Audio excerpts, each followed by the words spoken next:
Hi guys, it's Dana from the Tao of Dana, and I realized this new year that I've been blogging and writing and tweeting and doing all of these things to communicate with you guys constantly, but what I haven't been doing is actually talking. And there's nothing like really personally connecting in order to actually get change made.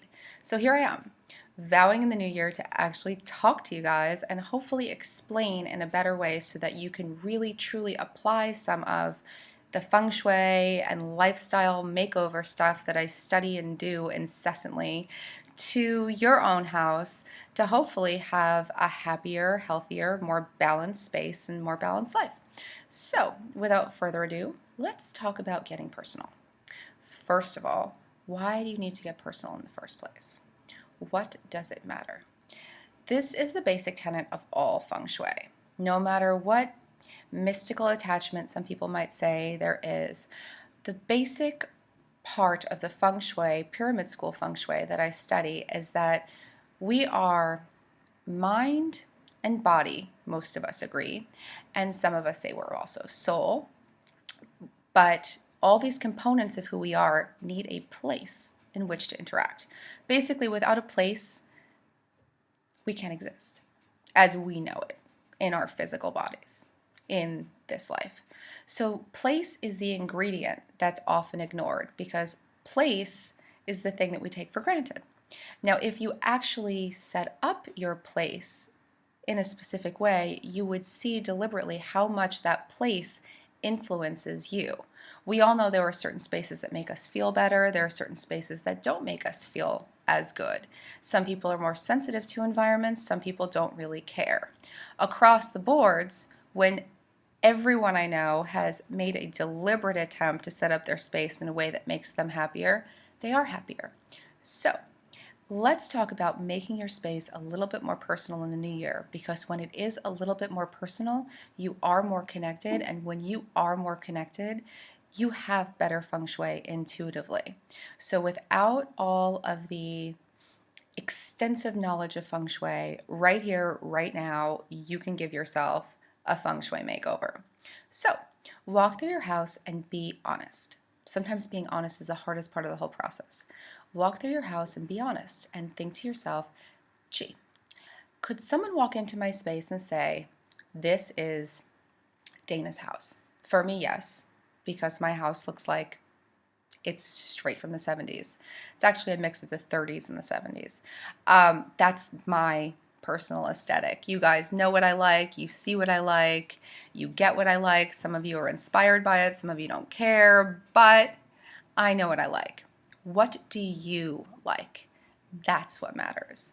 We need to see what you like and how, even if you have, there's nothing wrong with having generic furniture, even if you have basic things, even if you have the standard white walls that your apartment came with, or whatever they're called, eggshell, that's fine. How do you make your space more personal and reflective of you?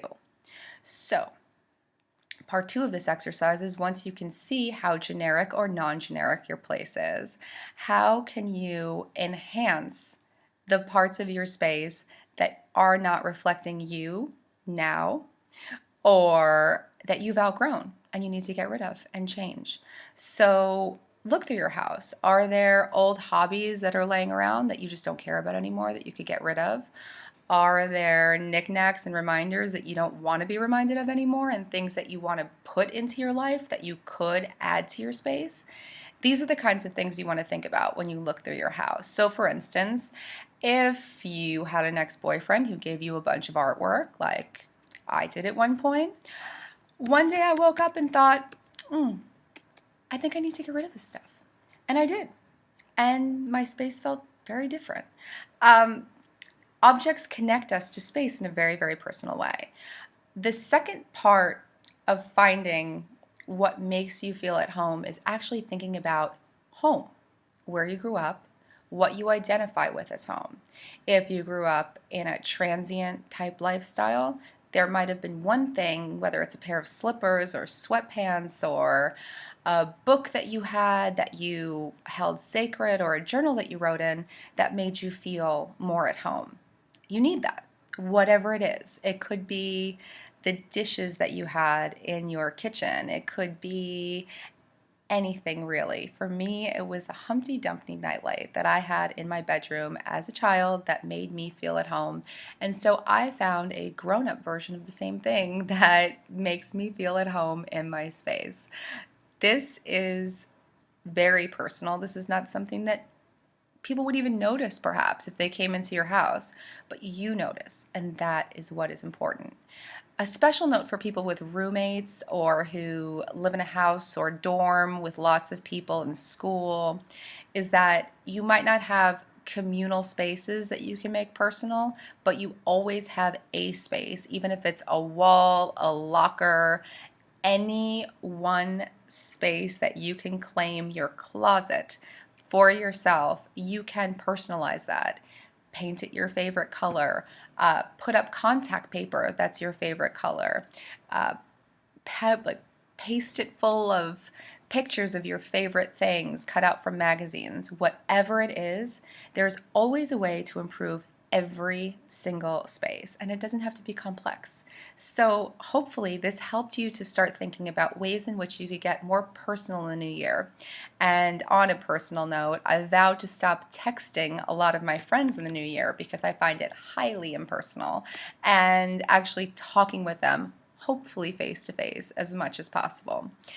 Thanks so much, guys, and I hope that you connect, and I hope that you thrive, and I wish you the best for a happy, healthy, and prosperous new year. Talk to you soon. Bye.